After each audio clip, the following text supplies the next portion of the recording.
So I got to be honest. I've been provided some information in confidence, and it's so surreal that I still don't believe it, even though I know it's 100% true. This information was provided to me in confidence, so I can only speak in generalities out of respect for my sources. But this is the type of info that has just left me stunned. I'm speechless. I don't even know what to make of it. I feel as though I don't want to know this information. And if you guys only knew how many people knew things, classified things, and were walking around out there and were desperate to tell people what was going on, but couldn't for reasons related to national security, reasons related to legalities, non-disclosures, matters of the preservation of livelihoods. There are reasons why they can't talk about certain things. And it's not always because they're bad people, okay? It's because reasons, the aforementioned reasons. And how do I communicate the sentiment to you with what I now know, when stuff I've always speculated with a high degree of confidence, but now I know? How do I communicate that to you without providing you any specific details?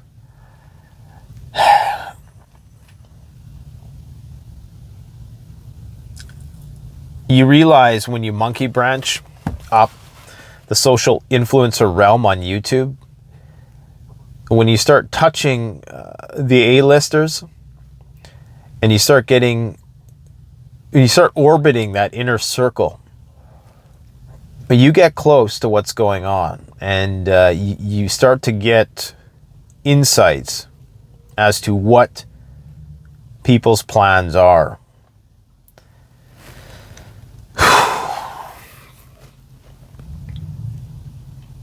People don't realize it, but when it comes to self-doubt, you have no idea how much I doubt my speculations and how much I'm my own worst enemy and my own devil's advocate. I mean, I'll make a video where I'm 99% sure of something, and then right when I press stop on the recording, I start second guessing it. But now, to know that it's all been confirmed and that everything that we've been speculating about not only has legs, but it is grounded, okay, is surreal. It's just a surreal feeling to know that this is such a small world. And all I can say in this meandering, rambling rant is that the inner circle is not nearly as organized as you think, and that is terrifying. We had Jonathan Hollerman on here about a week and a half ago, and he was speaking with respect to the lack of preparedness in the government. And all I can tell you is he wasn't kidding. But on an individual level, people are preparing. Continuity of government-wise, yeah, they got plans. They probably got bunkers. There's a lot of people walking around with confidential information in their heads. They know where the bunkers are. They know what the plan is. They can't tell anybody about it. Not because they don't want to, not because they're assholes, because they just can't. But then, every so often, you encounter someone who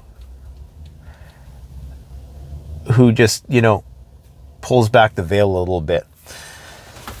Now, listen, where am I going with this? Because, of course, this is not falsifiable information. I don't expect you to do anything with this information, because I wouldn't. If I heard a guy in a car making a video like this, then it doesn't matter how many subscribers he has, I would be incredibly skeptical, right?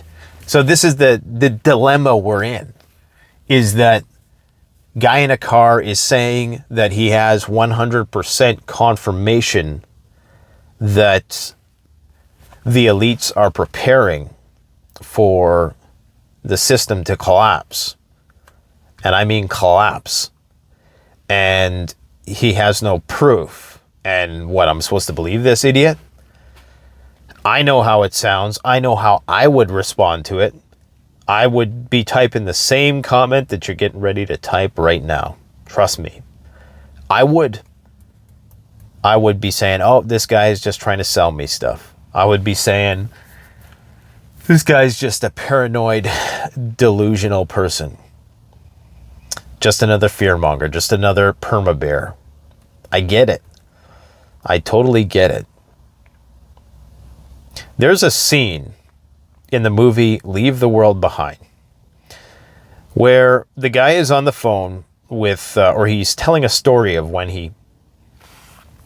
the cyber attack first happened. If you haven't seen the movie, it's not really a huge spoiler. One of his clients, he works in finance, and this guy's one of the elites. Okay, this guy has lots of money, the billions of dollars. And he calls him up and he says, I need to move a bunch of money to so-and-so, such and such place. And this was right before the event happened. And the guy was kind of giving him hints, but he couldn't say anything, right? He was just giving him these subtle hints. Well, these are the hints that I've been getting from people, influential people. Okay? And I don't know what to make of it. I don't know what the timeline's going to be. I don't even know what the event is going to be. Is it going to be cyber? Is it going to be pandemic? Is it going to be precipitous ecological cascading collapse of climate? Is it going to be war? Is it going to be the economy that collapses? I mean, pick your poison. AI, Terminator, robot apocalypse. I don't know. It's probably going to be everything, to be brutally honest, because every one of those things increases the likelihood of all the others happening. All I'm going to say is just buy food, buy more food, keep buying food. Everything you can do right now is probably not going to be enough. There's a scene in the movie The Road, and I know I'm using a lot of movie references, but it's because what people can relate to, where they run across the path of an old guy. He's really beaten up and he hasn't eaten in a long time, and they're having this conversation around the fire, and the main character, I can't remember what his name is in the movie, or even what the actor's name is, you know, he asks him, like, what would you have done to prepare if you knew this was coming? And there was a conversation. Basically, the extent of it was, what could you have done? And what could you do? Because, you know, we think that we can prepare for the absolute worst case of worst case scenarios, but can you? Even if you had all the resources, okay? Even if you had a lot of time in order to do it, how would you prepare for it? Because the more resources you have, the bigger the target you're going to be. And that's the problem with a lot of people who are wealthy. And that's why the real money, the old money, they don't want people to know who they are. Those public figures that you see, you know, when we think of rich people, those people are screwed. Those people are screwed. I'm screwed, probably. The people who are going to survive are the ones that can shut the fuck up. Your privacy is so valuable. People don't even realize until you don't have it.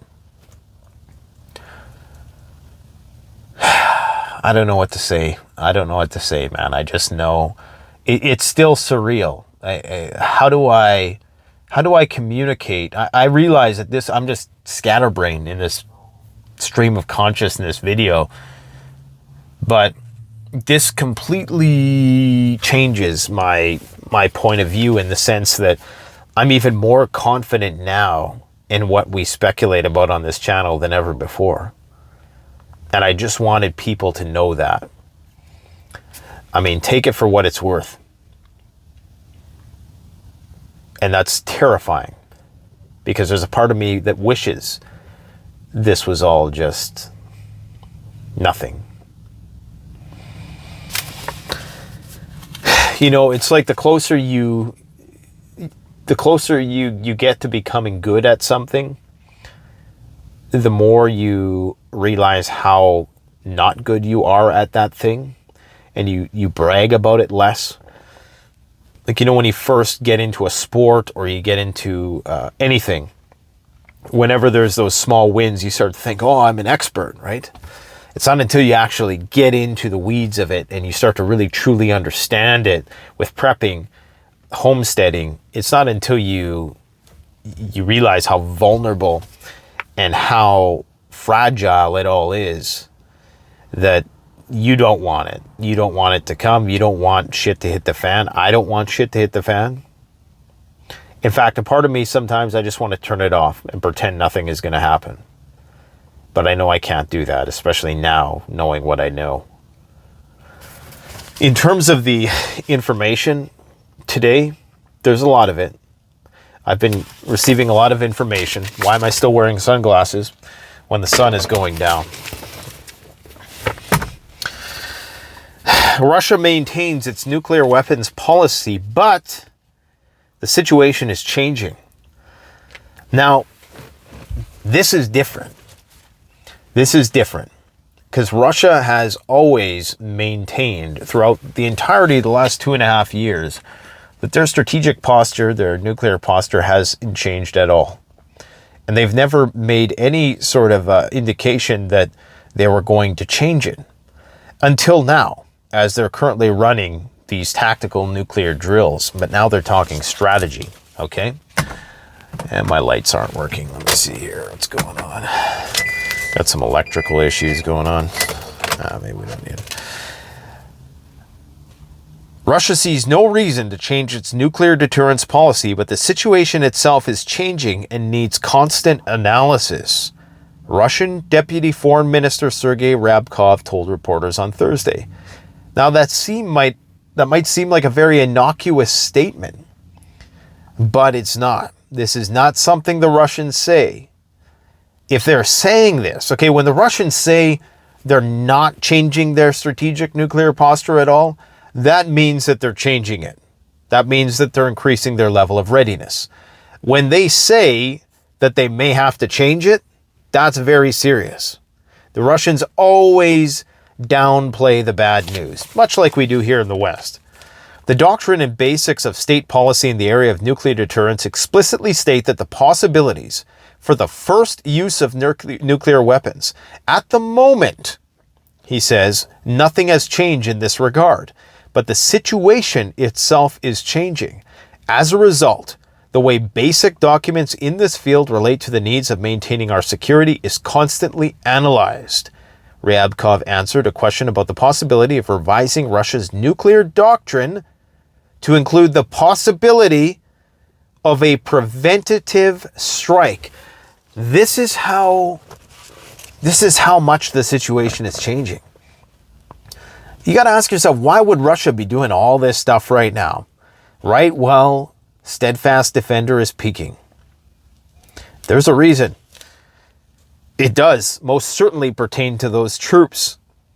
Moscow has repeatedly officially stated that Russia is taking all necessary measures to guarantee national security, but at the same time is firmly committed to the principle of the inadmissibility of nuclear war. Guys, that is what the government, any government, is going to tell you in the run-up to shit hits the fan. That is the kind of language right there. Whenever there's a but, okay, it's not good when it comes to nuclear conflict. The president of Belarus has said, an escalation is ongoing. An escalation is ongoing. Why would he say that? What is going on on the border between Kaliningrad and Belarus and Poland and Ukraine that is so damn special right now that we're not hearing anything about in the mainstream media in the West. Russia and Belarus are conducting training drills with tactical nuclear weapons in the wake of a situation unfolding around the two countries. Putin also made reference to nuclear weapons in the Victory Day presentation at the parade today as well. Nuclear weapons are terrifying, but it is a weapon. In order to use such weapons, we must train. We must know how to handle them. And escalation is ongoing. What should we do in this situation? We need to keep powder dry, including these lethal weapons, Lukashenko has said. According to the Belarusian president, Minsk and Moscow have announced in public about the training drills in the wake of an escalation. What escalation? Are you hearing about an escalation in the Western media? Why are the Belarusians and the Russians claiming that there's an escalation? Is this all about the troops that we're not hearing about in the Western media? These are weapons of deterrence, as they say, but you should realize that we, Belarus and Russia, have them exceptionally as weapons of deterrence, the president said. Not sure if that was a mistranslation or, but we see a but in that statement, right? Lukashenko is convinced that Belarus and Russia want peace. We do not want to go to war and do not want Ukraine to be a springboard for attack, and you believe only Russia. There will be nothing left of us. That is why we, together with Russia, because we are de jure allies, yada, yada, yada. The usual bluster from Lukashenko. In addition, in the last 24 hours, to all of the diplomats that have been expelled or have left Russia, including the American one, for an undisclosed amount of time, the German one, and I believe, was it the Czech Republic, possibly? Apparently, they're expelling the Russian military attaché because he is an employee of the Russian Military Intelligence Service. This is in the UK. Now, there are rumors that the Russians have been busted planning sabotage in various countries in the EU. And of course, we're seeing cyber attacks. We're seeing explosions at weapons facilities. But they're keeping that on the down low. Why would they be keeping it on the down low if they had evidence that it was the Russians? I don't know. Would it be a sign of weakness? Would it scare the population? You would think if they needed a reason to go to war with the Russians, then they would try to inflate these stories in the media and ascribe Russian blame to them if they were in fact the Russians. I guess when they start doing that, maybe it won't be the Russians. That's typically how these things go. Russian Foreign Ministry spokeswoman Maria Zakharova has said that Moscow is going to respond appropriately to the expulsion of the Russian military attaché from London. So no more communication, military-wise, between London and Moscow. That's not good.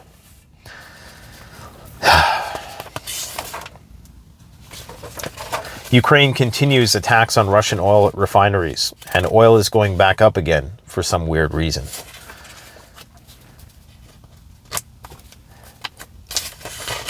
Somebody else is saying stockpile food, and it's not only me.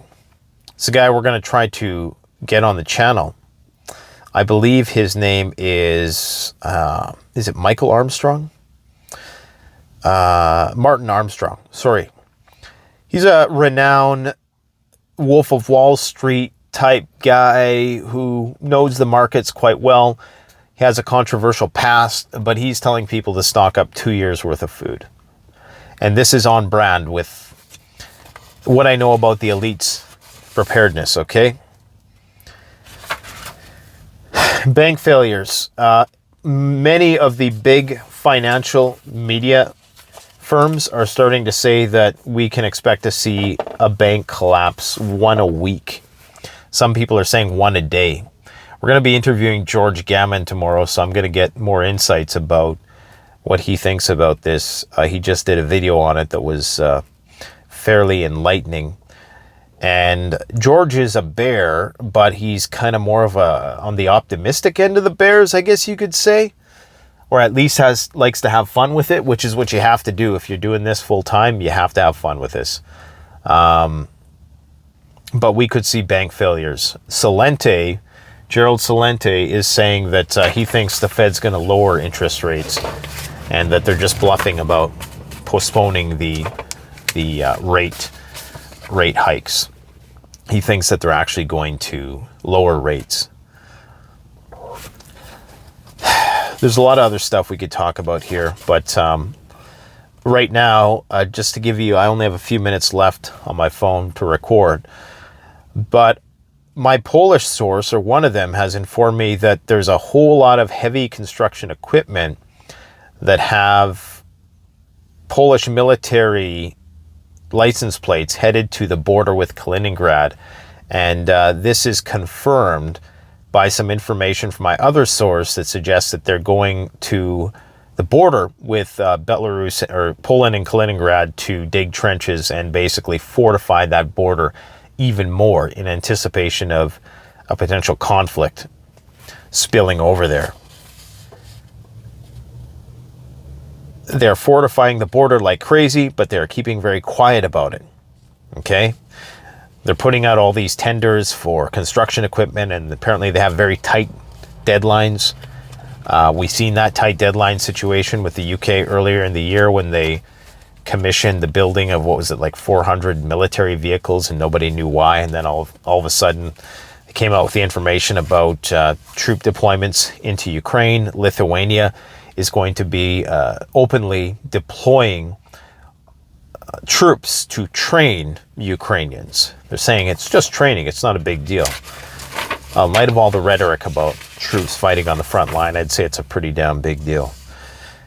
In terms of what's going on in Israel, I mean, they've started the RAF Invasion. They're doing this hand-wringing of sorts with the United States, who's pretending to be against the Israelis because, of course, Biden has to appease his voting base. But at the end of the day, the Israelis have been provided with so much weapons that, they could probably destroy the entire place several times over before they needed any more weapons from the United States. So it's just good cop, bad cop stuff. And that's part of the reason why oil was spiking as well, I think. Donald Tusk acknowledged that there are, in fact, NATO troops in Ukraine. Anyways, that's really, there's so many other stories. I mean, there was an emergency alert test in Canada yesterday. You guys probably got the alert on your phones and right on schedule. And I know these things are regular and they've been scheduled for many years now. But it just hits different nowadays, if you know what I mean. And in a lot of places, those are new. They're still rolling that technology out. The WHO chief is saying that we need to have increased surveillance of the avian influenza virus, which means that they're getting ready. Okay? That could be the card they play to shut it all down again. And Iran is now threatening to change its nuclear doctrine if its existence is threatened. So Iran is openly threatening nuclear weapons, something that would never have happened even a year ago. In Ukraine, you can now be jailed for filming people being picked up off the street and mobilized for war. So all those videos that we relied on to see what was going on the ground, you're not going to see those anymore because it's now illegal. And the Warren Buffett indicator, the current ratio is now 199%. It's approximately 62.13%, or 2 standard deviations above the historical trend line. And they're sitting on a whole lot of cash. And if they're sitting on a lot of cash, there's a lot of other people sitting on a lot of other cash as well. We're going to talk about that tomorrow with Gammon, because I'm wondering if that's where all the inflation is hidden. It's just in the cash that's on the sidelines. What happens when all that money starts to pump the markets, when the markets are already more overvalued than 1929? What happens then? That's called a market melt up, crack up, boom. Let's see what happens, my friends. Buy food, buy food, buy food. See you later.